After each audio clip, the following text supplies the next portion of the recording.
नमस्कार दोस्तों। सावन माह में तुलसी में जल डालने से कौन सा फल मिलता है, जानिए इस वीडियो के माध्यम से। सावन का महीना बहुत ही पवित्र महीना होता है। इस महीने में भगवान शंकर की पूजा होती है। सावन के महीने में तुलसी माता का भी पूजन किया जाता है। इस हिंदू धर्म में तुलसी के पौधे को बहुत ही पवित्र पौधा माना जाता है। तुलसी के पौधे में साक्षात भगवान श्री हरि विष्णु जी और माता लक्ष्मी जी का वास होता है। यदि कोई भक्त कभी भी भगवान श्री हरि को भोग लगाता है तो भगवान विष्णु तुलसी पत्र के बिना किसी भी प्रकार का भोग स्वीकार नहीं करते। तुलसी को भगवान श्री हरि विष्णु की अर्धांगिनी भी कहा जाता है। इसलिए जो भी मनुष्य तुलसी जी की पूजा करता है वह कभी भी गरीब नहीं रहता।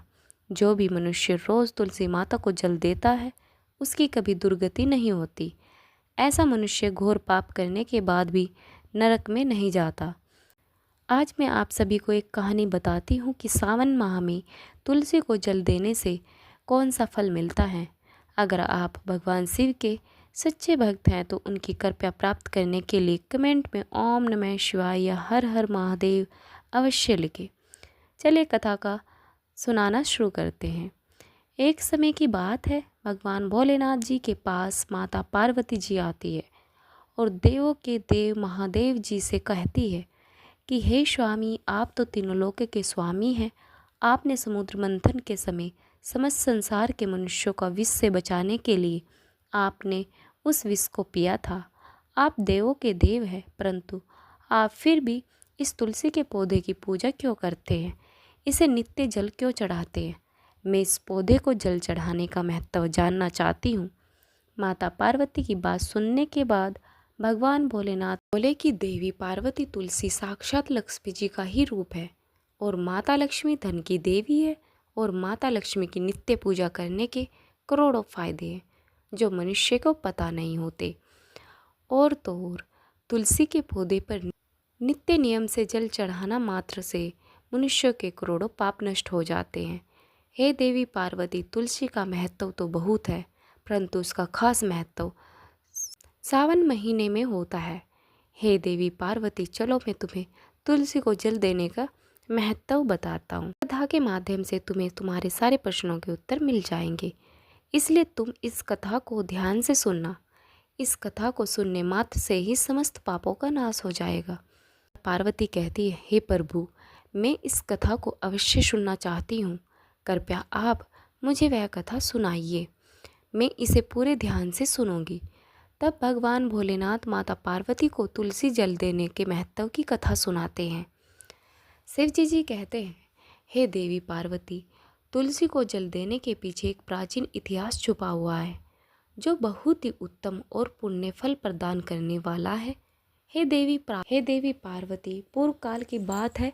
देवपुरी में गोपाल नाम का एक ब्राह्मण रहता था।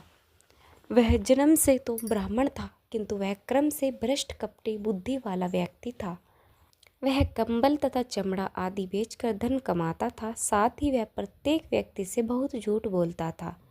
उस ब्राह्मण का मन हमेशा बुरे काम में लगा रहता था। वह सभी के यहाँ पर चोरी करता था। उसको वेश्य गमन और जुए की भी बहुत बुरी आदत थी। उसने अपने जीवन में कभी पुण्य के काम नहीं किए थे। वह सिर्फ नाम का ब्राह्मण था। उसने कभी भी शास्त्रों का अध्ययन नहीं किया था, कभी पूजा पाठ भी नहीं किया। सदैव अपना मन दूसरों के धन को पाने के लिए लगाया रखा था। दूसरों की स्त्रियों को देखते ही उसकी लाल टपकने लगती थी। गोपाल दिन में जो भी धन कमाता था वह उस धन को रात्रि में वेश्याओं के साथ रात बिता के उनके साथ गमन में खत्म कर देता था। इस प्रकार से वह अत्यंत पापी ब्राह्मण अपना जीवन केवल पाप के कार्यों को करने में व्यतीत करता था। वह इतना कपटी ब्राह्मण था कि उसने अपने मुख से कभी भगवान श्री हरि विष्णु का नाम भी नहीं लिया था और ना कभी देवी देवताओं का पूजन किया था। अब भगवान भोलेनाथ कहते हैं कि हे देवी पार्वती, इस प्रकार से पाप करते हुए उस ब्राह्मण को अनेक वर्ष बीत गए थे। फिर एक दिन उस ब्राह्मण ने कंबल खरीदी और बिक्री करने के लिए अरुणाचल नगरी पहुंच जाता है। अब उस नगर के पास से नर्मदा नदी बहती थी। वह नदी बहुत ही पावन थी, इसलिए उस नदी में स्नान करने के लिए दूर दूर से बहुत से लोग आया करते थे।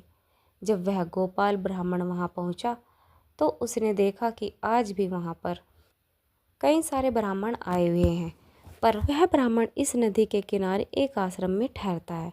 गोपाल वहाँ देखते हैं कि उस आश्रम में तो अनेक विद्वान ब्राह्मण हैं जो पुराणों का पाठ तथा भगवान विष्णु की स्तुति करने में मगन है। अब वह पांखड़ी ब्राह्मण गोपाल भी ढोंग करता हुआ वहीं पर उनके साथ रुक जाता है। अब वह पाखंडी ब्राह्मण गोपाल भी ढोंग करता हुआ वहीं पर उनके साथ रुक जाता है। ब्राह्मणों के साथ जब वह रुकता है तो उसे भी भगवान श्री हरि विष्णु का नाम सुनने का अवसर मिल जाता है। क्योंकि उस ब्राह्मण को बिक्री करनी थी तो वह वहीं पर कुछ दिन रुक जाता है। अब वह वहाँ पर जब रुकता है तो देखता है कि वह वहाँ पर आए हुए लोगों ने गायों का पूजन करके ब्राह्मणों को भोजन कराया। तो उस पापी ब्राह्मण ने भी उन सभी के साथ बैठकर भोजन किया। भगवान भोलेनाथ कहते हैं, हे देवी पार्वती, वहीं पर उस आश्रम में एक तुलसी का पौधा था। सबको देखकर वह पाखंडी ब्राह्मण भी जाने अनजाने में ही उस तुलसी के पौधे में जल डालने जाने लगा था। वह श्रद्धा भाव से नहीं डालता था, उसके मन में कोई विचार नहीं था कि वह क्या कर रहा है। वह रोज सुबह उठकर एक पात्र में पानी लेकर तुलसी के पौधे में डालता था। उसे ऐसा करते करते लगभग 1 माह बीत चुका था। अब उस पाखंडी ने जो भी कार्य किए थे वह सावन में किए थे। क्योंकि वह ब्राह्मण तो पाखंडी था तो उसे कुछ पता नहीं था कि सावन का महीना कितना पवित्र होता है। अब भगवान भोलेनाथ कहते हैं, हे देवी पार्वती, एक दिन की बात है जब वह ब्राह्मण आश्रम में सोया हुआ था तब उस स्थान पर एक सर्प आया। जब वह ब्राह्मण सो रहा था तो उस सर्प ने उसे नींद में ही काट लिया और उस पापी ब्राह्मण की नींद में ही मृत्यु हो गई। सुबह जब अन्य ब्राह्मणों ने उसे बेहोश अवस्था में देखा तो उन्होंने उसके मुख में तुलसी पत्र और तुलसी का जल डाल दिया, परंतु उसको होश नहीं आया। फिर सभी ब्राह्मणों को पता चला कि उसकी मृत्यु हो गई है। उस पापी ब्राह्मण की मृत्यु के बाद उसकी आत्मा को लेने के लिए उस स्थान पर यम के 2 दूत आए। उसे पकड़कर यमलोक ले जाने लगे। जब वह यम के दूत रास्ते में ब्राह्मण को ले जा रहे थे तब वह पापी ब्राह्मण विलाप करने लगा और यमदूतों से कहने लगा कि यमदूतों, मुझे आप कहाँ ले जा रहे हो? मेरी मृत्यु किस कारण से हुई है? मैंने कौन सा पाप किया है? तब यमदूतों ने कहा, अरे पापी दुष्ट ब्राह्मण, तूने जन्म से लेकर मृत्यु तक बहुत पाप किए हैं। तेरे पापों के कारण ही जब तू सो रहा था तभी एक काले सर्प ने तुझे काट लिया और तेरी मृत्यु हो गई। अब हमें तुझे यमलोक लेकर जा रहे हैं। वहाँ पर यमराज तेरे पापों का कर्मों का लेखा जोखा देखेंगे और निश्चित ही तुझे वे नरक में डालेंगे। उन यमदूतों की बात सुनकर वह ब्राह्मण जोर जोर से विलाप करने लगा और उन यमदूतों से क्षमा याचना करने लगा। किंतु यम के दूत को उस पर जरा भी दया नहीं आई, क्योंकि वह मृत्यु के देवता की आज्ञा का पालन कर रहे थे और वह उसे पीटते हुए यमलोक लेकर आए। जब यमदूत उस ब्राह्मण को लेकर यमराज के सामने पहुंच गए तो यमराज के पास बैठे हुए चित्रगुप्त ने उस ब्राह्मण के जन्म से लेकर मृत्यु तक के कर्मों का लेखा जोखा निकाला और यमराज से कहने लगा, हे महाराज, इस ब्राह्मण ने तो बचपन से लेकर अब तक बहुत पाप किए हैं। इसने कोई पुण्य का काम नहीं किया है, यह तो महापापी है। तब महाराज बोले कि अरे, इसे तुरंत ही मेरी नज़र से दूर कर दिया जाए और कुंभीपाक नरक में डाल दिया जाए। अब यमराज जी उस दूत से कहते हैं, हे दूत, जीवन भर पाप करने वाले इस दुष्ट ब्राह्मण को उठाकर ले जाओ और इसे कुंभीपाक नरक में डाल दो। यमराज के आदेशों का पालन करते ही यमदूत उस पापी ब्राह्मण को लेकर चले गए। उसे बड़े बड़े मुगद्दर से पीटने लगे, जिससे उस ब्राह्मण का मस्तक टूट गया और वह उस कुंभीपाक नामक नरक में ले गए। उस भयंकर नरक में खोलते हुए तेल के बड़े बड़े घड़े थे, जिसके नीचे भयंकर अग्नि धड़क रही थी। यमराज के आदेशों का पालन करते हुए उन यमराज के दूत ने उस ब्राह्मण को उस खोलते हुए तेल के घड़े में डाल दिया। अब भगवान भोलेनाथ कहते हैं कि हे देवी पार्वती, लेकिन जैसे ही वह ब्राह्मण उस खोलते हुए तेल के घड़े में गिरा, वह तेल तुरंत ही एकदम से ठंडा पड़ गया। इस विचित्र घटना को देखकर उस यम के दूत को बड़ा आश्चर्य हुआ। उसने सोचा कि अरे, ऐसे पहला कभी नहीं हुआ। आज इस ब्राह्मण को इसमें डालने पर यह ठंडा कैसे हो गया। उसने कितने ही पापियों को उस तेल के घड़े में डाला था, वह सभी उस खोलते तेल में गिरकर छटपटाने लगते थे। लेकिन जैसे ही वह ब्राह्मण उस तेल में गिरा, तब वह तेल अचानक से शांत और शीतल हो गया। इस आश्चर्यजनक घटना को देखते हुए वह यमदूत तीव्र गति से दौड़ता हुआ सीधा यमराज जी के पास पहुंचा। तब उस दूत को इतना घबराया हुआ देखकर यमराज ने पूछा, हे दूत, क्या बात है? आके तुम इतनी तीव्र गति से दौड़ते हुए क्यों आ रहे हो? फिर वह दूत कहता है, हे यमराज, आपने जिस ब्राह्मण को नरक में डालने के लिए कहा था, हमने वैसा ही किया। और जैसे ही हमने उसे कुंभीपाक नरक में डाला, तब नरक की अग्नि बुझ गई। वह खोलता हुआ तेल भी बिल्कुल ठंडा पड़ गया। अब यमराज जी कहते हैं, हे दूत, यह तो बड़ी ही समस्या है, ऐसा तो पहले कभी नहीं हुआ। अब यमराज जी भी अपने मन में विचार कर रहे होते हैं, तभी उस स्थान पर देव ऋषि नारद जी पर आते हैं। और देव ऋषि नारद जी को देखकर यमराज अत्यंत प्रसन्न होते हैं और उन्हें प्रणाम करते हैं। यमराज नारद जी से कहते हैं, हे देव ऋषि नारद, आप उचित समय पर आए हैं। आज एक अत्यंत पापी ब्राह्मण को कुंभी पाक नरक में गिरा दिया, किंतु उसने गिरते ही नरक की अग्नि ठंडी पड़ गई और खेलता हुआ तेल भी शीतल पड़ गया। यमराज, इस ब्राह्मण के द्वारा अनजाने में ही ऐसा काम हो गया जो नरक का नाश करने वाला है। जो पुण्य कर्म करने लोगों के साथ रहता है, उसे उनके पुण्य का भाग फल मिल ही जाता है। और यह ब्राह्मण तो 1 महीने तक भगवान विष्णु के भक्तों के साथ रह चुका है। इस ब्राह्मण ने एक आश्रम में रहते हुए नित्य तुलसी को जल अर्पण किया, इसलिए यह बहुत बड़ा पुण्यवान बन गया। इसके समस्त पाप नष्ट हो गए और यह ब्राह्मण अब स्वर्गलोक जाने का अधिकारी बन गया। इस ब्राह्मण ने अनजाने में ही इतना बड़ा पुण्य कमाया है जो जन्म जन्मांतर में मनुष्य को प्राप्त नहीं होता, इसलिए आप इसे नरक में ना पाओगे। इस ब्राह्मण के पापों के लिए इसे केवल इतना दंड दो, इसे नरक लोक का दर्शन कराओ।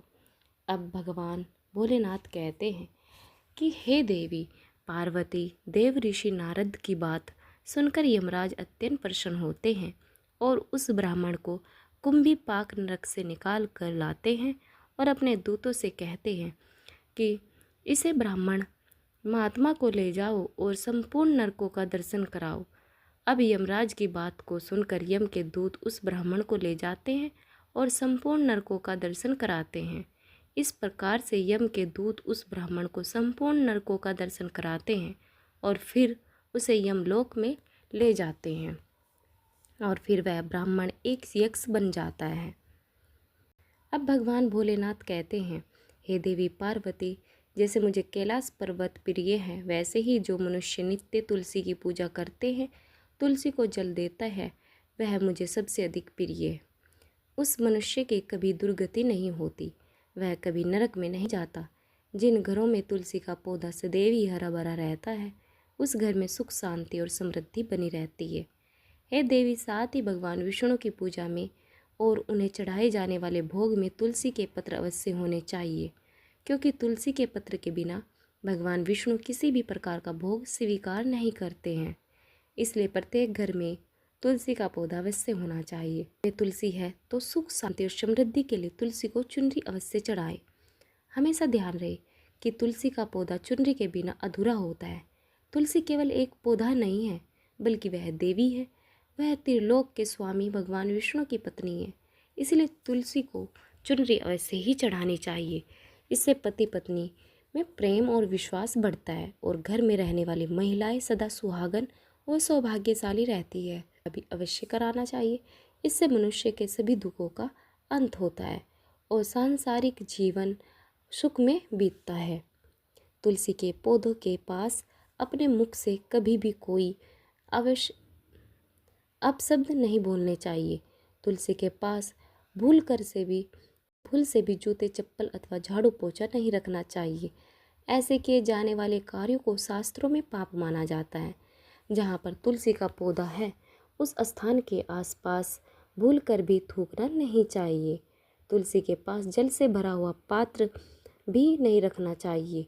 तुलसी के पौधे के पास दीपक जलाने के बाद दीपक को वहाँ से हटा देना चाहिए, क्योंकि तुलसी के नीचे बुझा हुआ दीपक रखना अशुभ माना जाता है। जिस स्थान पर भी तुलसी का पौधा होता है उस स्थान को हमेशा ही स्वच्छ रखना चाहिए। इसलिए नियमित रूप से तुलसी के पौधे के साफ सफाई का ध्यान रखें। तुलसी के पौधे में शिवलिंग और गणेश जी की प्रतिमा नहीं रखनी चाहिए। साथ ही तुलसी के गमले में अन्य किसी भी प्रकार के पौधे लगाने अशुभ माना जाता है। तुलसी के पौधों के पास कपड़े भी नहीं सुखाने चाहिए, अन्यथा कपड़ों से गंदा पानी तुलसी के पौधों पर गिर सकता है। ध्यान रहे, तुलसी के पौधे को नाखून से नहीं तोड़ना चाहिए, इससे तुलसी का अपमान होता है। यदि तुलसी के पत्ते सूख कर गिर जाते हैं तो उन्हें कचरे में नहीं फेंकना चाहिए। उन पत्तों को तुलसी की मिट्टी में ही दबा देना चाहिए। और रविवार के दिन तुलसी के पत्ते नहीं तोड़ने चाहिए। ना ही रविवार को तुलसी को जल चढ़ाना चाहिए। बाकी अन्य दिन नित्य तुलसी को सुबह जल देना चाहिए और शाम के समय एक दीपक जलाना चाहिए। अक्सर महिलाएं स्नान के बाद अपने बाल खुला रखकर ही तुलसी को जल देती हैं। ऐसा करना भी पाप माना जाता है। महिलाओं को इस बात का हमेशा ध्यान रखना चाहिए। महिलाओं को हमेशा ही अपने बाल बांधकर माथे पर सिंदूर लगाकर ही तुलसी में जल चढ़ाना चाहिए। इससे उस स्त्री को तुलसी माँ का आशीर्वाद प्राप्त होता है। और घर में तुलसी का पौधा लगाते समय ध्यान रहे कि इसके लिए गंदी मिट्टी का उपयोग नहीं करना चाहिए। तुलसी के पौधे के लिए शमशान की गंदगी वाले स्थान की मिट्टी का कभी उपयोग नहीं करना चाहिए। इससे तुलसी माँ रूठ जाती है और सूखने लगती है। तुलसी का पौधा कभी गंदे स्थान पर नहीं लगाना चाहिए, जैसे नाली अथवा बाथरूम के पास। इन स्थानों पर तुलसी का पौधा कभी नहीं लगाना चाहिए, अन्यथा गंदा पानी तुलसी के पौधों में गिर सकता है, जो प्रत्येक मनुष्य के लिए बहुत ही अशुभ माना जाता है। कभी सुखाना नहीं चाहिए। शास्त्रों में ऐसी मान्यता है कि तुलसी के पौधे के सूखने से अकाल मृत्यु की सूचना प्राप्ति होती है। घर में तुलसी का पौधा सूख जाए तो घर की सुख समृद्धि खत्म हो जाती है। सूखी हुई तुलसी में माँ लक्ष्मी का वास नहीं होता। शास्त्रों के अनुसार मासिक धर्म के दौरान महिलाओं को तुलसी के पौधे में पानी नहीं डालना चाहिए और तुलसी को स्पर्श भी नहीं करना चाहिए। यह उन महिलाओं के लिए वर्जित है। तुलसी को बिना स्नान किए जल नहीं देना चाहिए और पैरों में चप्पल आदि पहनकर भी तुलसी को जल नहीं देना चाहिए। तुलसी को जल देते समय ध्यान रहे कि वह जल आपके पैरों पर ना पड़े, इससे तुलसी माता का अपमान होता है। अब भगवान भोलेनाथ कहते हैं कि हे देवी पार्वती, तुलसी पर कभी झूठा पानी नहीं डालना चाहिए, इससे तुलसी माता रूठ जाती है और नित्य तुलसी के दर्शन से मनुष्य को स्वर्ग की प्राप्ति होती है। तुलसी पत्र के सेवन से मनुष्य के सभी पाप नष्ट हो जाते हैं। तुलसी का पौधा हमेशा ही घर में के सामने लगाना चाहिए। इसे पूर्व अथवा उत्तर दिशा में लगाने से सबको शुभ संकेत प्राप्त होता है। तुलसी के पास मरुस्थलीय पौधे रखना बेहद अशुभ माना जाता है। ऐसे पौधों से नकारात्मक ऊर्जा निकलती है। शास्त्रों में ऊर्जा का गया है, जिन पौधों से हरी भरी कलियां की उत्पत्ति न हो, उसके स्थान पर कांटे निकलते हो, तो ऐसे पौधों को तुलसी के पास कभी रखना नहीं चाहिए। शास्त्रों में केले के पौधे का विशेष महत्व बताया गया है। अगर तुलसी के पौधे के पास केले का पेड़ लगा दे तो इसका कई गुना अधिक लाभ प्राप्त होता है। केले के पेड़ में भगवान विष्णु का वास होता है। इसे तुलसी के पास लगाने से घर में सुख समृद्धि आती है। तुलसी के पौधे में शालिग्राम अवश्य रखना चाहिए। तुलसी के गमले में शालिग्राम रखने से तुलसी का और भी अधिक शुभ प्रभाव पड़ता है, देखने को मिलेगा। निराकार रूप माना जाता है। यह काले रंग का पत्थर होता है, जिसे विलक्षण और मूल्यवान माना जाता है। इसे अगर तुलसी के गमले में रखेंगे तो आपके घर से संपूर्ण नकारात्मक ऊर्जा नष्ट हो जाएगी। घर में केवल एक ही शालिग्राम की पूजा करनी चाहिए। पुराणों में कहा गया है भगवान विष्णु की मृत्यु से बढ़कर शालिग्राम का पूजन करना ज़्यादा उत्तम होता है। शालिग्राम को चंदन लगाने के बाद एक तुलसी का पत्ता रखना चाहिए। प्रतिदिन शालिग्राम को स्नान कराना चाहिए। ऐसा करने से सभी जनों में पाप नष्ट हो जाते हैं।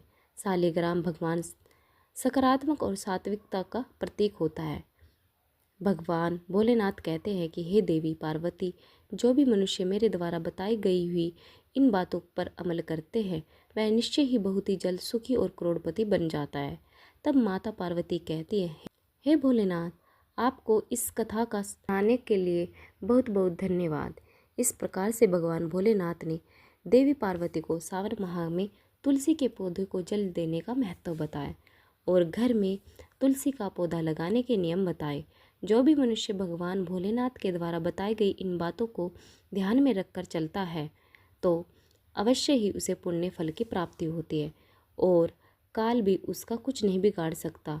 आपको हमारे द्वारा सुनाई गई कथा कैसी लगी कमेंट करके अवश्य बताएं। मिलते हैं फिर एक नई कहानी के साथ। तब तक के लिए आप सभी का बहुत बहुत धन्यवाद।